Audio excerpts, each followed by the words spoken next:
नमस्कार साथीहरु, आज चाहिँ मैले फेरि अर्को भिडियो लिएर आएको छु हजुरहरु सामु। के छ भिडियोमा भने चाहिँ मैले अस्ति इलेक्ट्रिक टेबलको पोल मगाएको थिएँ र त्यो इलेक्ट्रिक टेबलको पोल आइसकेको छ मेरोमा र उँभोको काठ चाहिँ म आफै बनाउने विचारले मगाएको थिएँ र म हजुरहरुलाई कसरी जोड्ने टा र उँभोको काठ कसरी बनाउने भन्ने बारेमा म हजुरहरुलाई देखाउने विचार गरेको छु र हजुरहरु जो नयाँ हुनुहुन्छ मेरो च्यानललाई सब्स्क्राइब गरेर छेउमै रहेको बेल आइकन पनि बजाइदिनु होला र लाइक कमेन्ट शेयर पनि गरिदिनु होला भन्न चाहन्छु।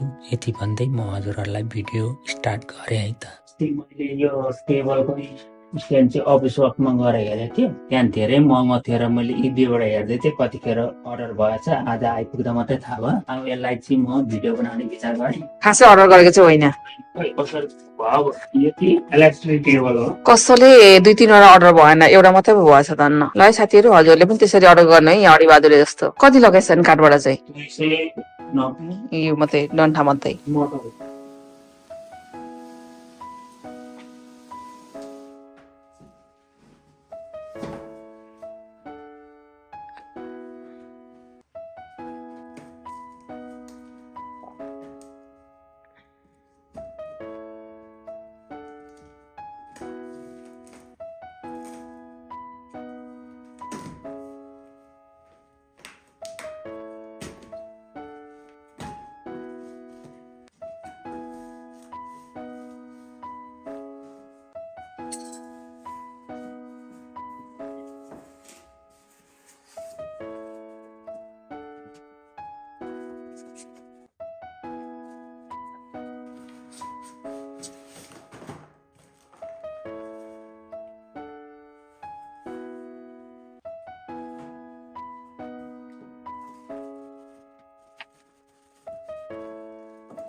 त्यसको त्यो माथिको प्लेट त छुटै पो किन्नु पर्ने।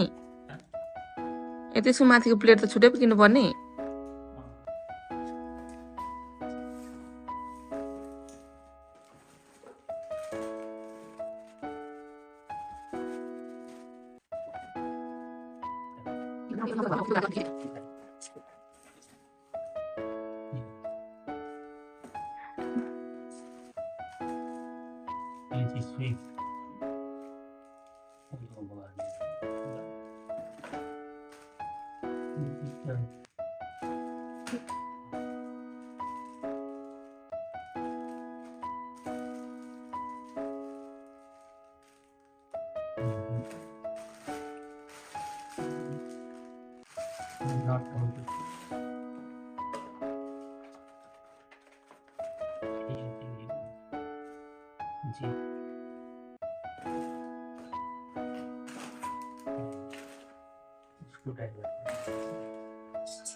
लो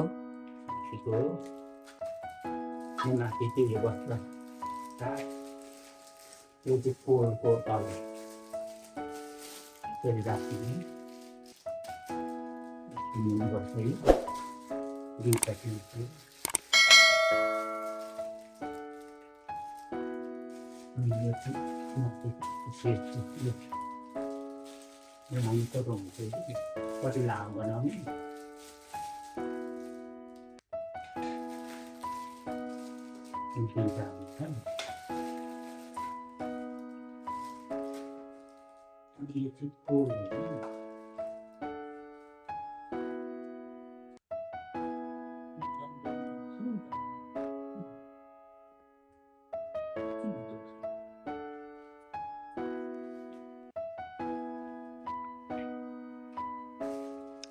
खुट्टा पनि चाटा हुनुपर्ने होइन र? खोइ 2 खुट्टा चाहिँ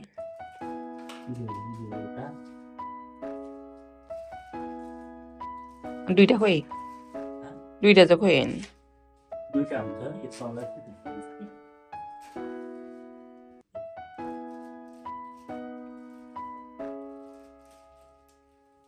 त्यसमा एउटा उयो हुनुपर्छ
अघि आमाहरूले पैसा नि पठाएको थियो यसको दबाईको किनेर ल्याउनु भनेको थियो होइन दबाई किनेर ल्याउनु भनेको थियो होइन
यहाँको ब्याट्री चार्ज हुनु पर्यो होला नि त फेरि अहिले त्यो सर र माथि तल सार्न आँटेको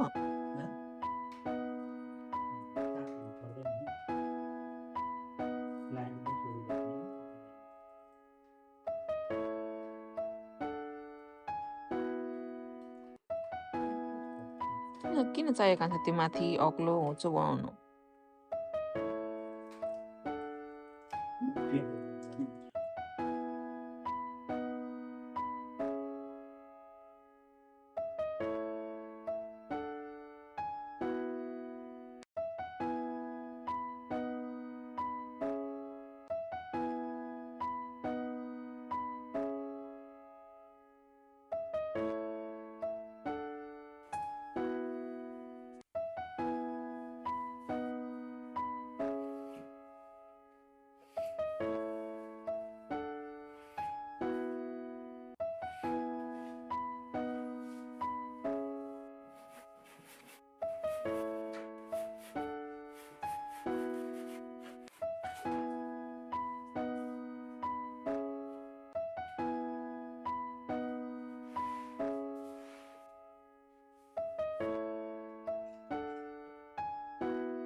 ल साथीहरू मैले इलेक्ट्रिक लिफ्टिङ टेबल चाहिँ बनाइसकेको छु। बनाएकै किन्दा र सामान किनेर बनाउँदा कति फरक हुँदो रहेछ भन्ने हिसाब पनि गरेको छु मैले साथीहरू। बनाएको किन्दाखेरि 600-700 रुपियाँ लाग्दो रहेछ भने सामान किनेर बनाउँदा मैले 372-73 रुपियाँमा कम्प्लिट बनाइसकेँ र हजुरलाई पनि बनाउने इच्छा छ भने बनाउनु होला साथीहरू भन्दै र हजुर जो नयाँ छ मेरो च्यानललाई सब्स्क्राइब गरेर छेउमै रहेको बेल आइकन पनि बजाइदिनु होला र लाइक कमेन्ट सेयर पनि गरिदिनु होला भन्दै आजको भिडियो यहीँ अन्त गर्न चाहन्छु। By by.